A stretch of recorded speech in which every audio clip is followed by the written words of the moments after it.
বাসটি ঢাকা থেকে রাঙামাটি স্কুল ট্রিপে যাচ্ছিল। সব বাচ্চারা হাসি খুশি মজা করতে করতে যাচ্ছিল। ধীরে ধীরে রাত হচ্ছিল এবং ধীরে ধীরে গাড়িটি রাঙামাটি পাহাড়ে চড়তে থাকে। বাচ্চারা নাচছিল। তখন হঠাৎ ড্রাইভার ব্রেক করে।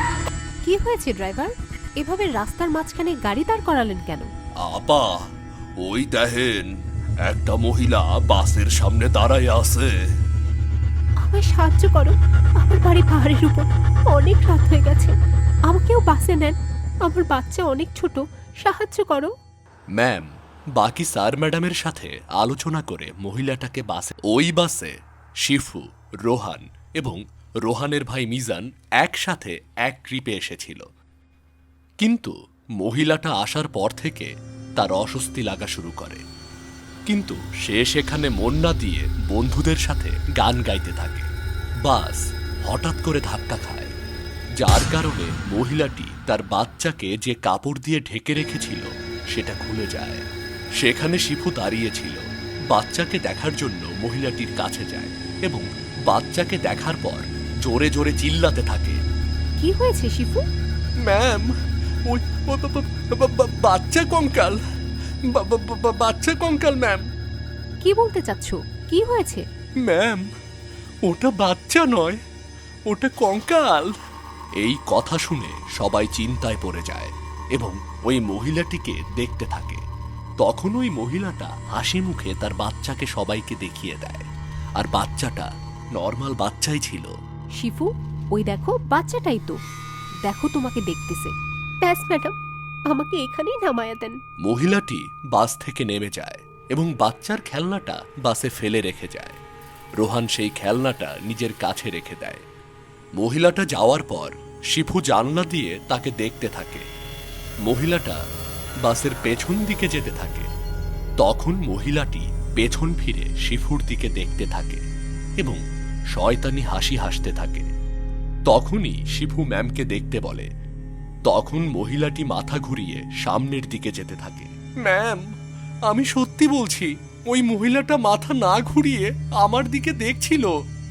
শিফু, আমার মনে হয় তুমি অনেক ক্লান্ত। তখনই হঠাৎ বিকট শব্দ হয়। তখন আবার বাসটি থেমে যায়। কি হয়েছে? এটা কিসের শব্দ ছিল? ম্যাম, টায়ার পাংচার হইছে, এখন এইটা কালকে ঠিক করতে হইব।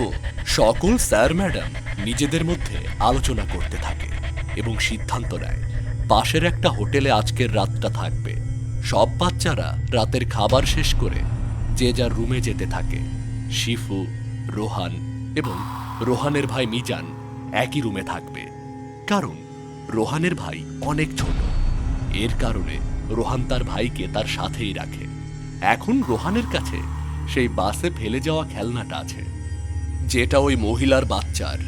রোহান সেই খেলনাটা নিয়ে খেলছিল এবং তিনজনই একই রুমে চলেছিল এবং রুমটা অনেক সুন্দর ছিল এবং ওই রুমের জানালা থেকে ধীরে ধীরে বাতাস আসছিল। শিফু জানালা দিয়ে বাইরে দেখছিল। চলো এখন আমরা ঘুমাই, আমার অনেক ঘুম পেয়েছে। এই বলে দুজনেই শুতে যায়, কিন্তু রোহান এখনো সেই খেলনা নিয়ে খেলছিল এবং নিজে নিজেই সেই খেলনাটার সাথে কথা বলছিল। মিজান, শুয়ে পড়ো, খেলনাটা রেখে দাও, কালকে খেলিও। মিজান মনে হচ্ছে কথা শুনছে না। রোহান রাগ করে মিজানের কাছে চলে যায় এবং তার থেকে খেলনাটা নিয়ে জানালা দিয়ে ফেলে দেয়। মিজান রাগের চোখে রোহানের দিকে তাকায় এবং চিৎকার করতে থাকে, আমার খেলনাটা দাও। এভাবে কেন বলতেছো? যখন থেকে এখানে আসছো তখন থেকে খেলনাটা দিয়ে খেলতেছো। মিজান রুমের এক কোণে বসে বসে কান্না করতে থাকে। আমার খেলনাটা দাও, আমার খেলনাটা ফেরত দাও। চুপচাপ শুয়ে পড়, অনেক হয়েছে তোর ড্রামা। তখনই রুমের আলো বন্ধ হয়ে যায়, চারদিকে একদম অন্ধকার হয়ে যায়। তখনই শিফু বলে, মনে হয় লাইট চলে গেছে। হ্যাঁ দাঁড়া, আমি টর্চ অন করতেছি। যখনই রোহান টর্চ অন করে, তারপর সে রোহানকে দেখতে যায়, কিন্তু রোহান সেখানে ছিল না। শিপু, মিজান এখানে নেই। তাহলে সে কোথায় গেল? এখানেই তো ছিল। তখনই তারা দুজন জানালার পাশে যায় এবং মিজানকে জানলা দিয়ে লাফ দিয়ে যেতে দেখে। তখনই দুজন কোনো কিছু না ভেবে মিজানের পিছু করতে থাকে। মিজান, কোথায় তুমি? এখানে আসো, নইলে ম্যাডাম অনেক বকা দিবে। রুমে ফিরে আসো। মিজান তো আগে কখনো এমন করেনি, আজকে ওর কি হলো, এমন করছে কেন ও?